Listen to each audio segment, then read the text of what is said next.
I bought my ranch for one reason, peace. No neighbors close enough to complain.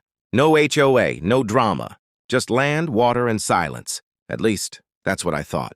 The ranch came with an old man-made lake. It looked pretty from a distance, but up close it was a mess. Broken banks, unsafe depth, mosquitoes breeding like crazy. The previous owner had built it decades ago without modern standards. And every inspection report I got said the same thing. Liability risk. So I did what any responsible landowner would do. I filed permits. I notified the county water office. I documented the drainage plan. I scheduled demolition. Everything was legal. Everything was approved. The lake was on my land. The water rights were in my name. The permits were already stamped. What I didn't expect was her. The first day the excavator showed up, I noticed a woman standing at the fence line. Arms crossed, sunglasses on, phone already in her hand. She didn't introduce herself. She didn't ask questions. She just shouted, "You can't do that!" I walked over calmly and said, "Ma'am, this is private property." She laughed. Actually laughed. "I'm with the HOA," she said. "That lake belongs to the community." I almost smiled. "There is no HOA here," I replied. "And this lake is on my ranch." Her face turned red. She started talking fast. Violations.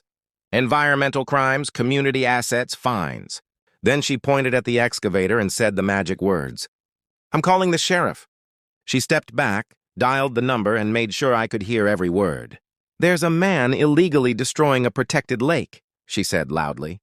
"I need deputies out here now."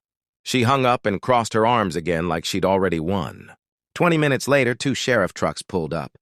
She rushed over to them before I could even say hello. "This man is committing environmental destruction," she said. "He thinks he owns everything." One deputy turned to me and asked, "Sir, is this your property?" "Yes," I said calmly. "All of it?" I handed him a folder. Inside were the land deeds, the demolition permits, the county-approved drainage plan, and the registered water rights. The deputy flipped through the papers slowly. Then he stopped, looked at me, and asked, "You're that guy?" The HOA Karen froze. Turns out I wasn't just some random ranch owner. I sat on the county land board.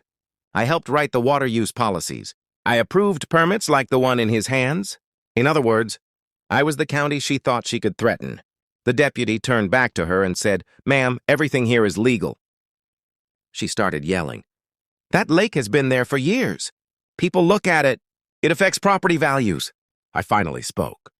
"You don't own my view. You don't own my water. And you definitely don't own my land." She demanded citations. The deputy shook his head. Instead, he warned her for trespassing and false reporting. As the trucks drove away, the excavator fired back up.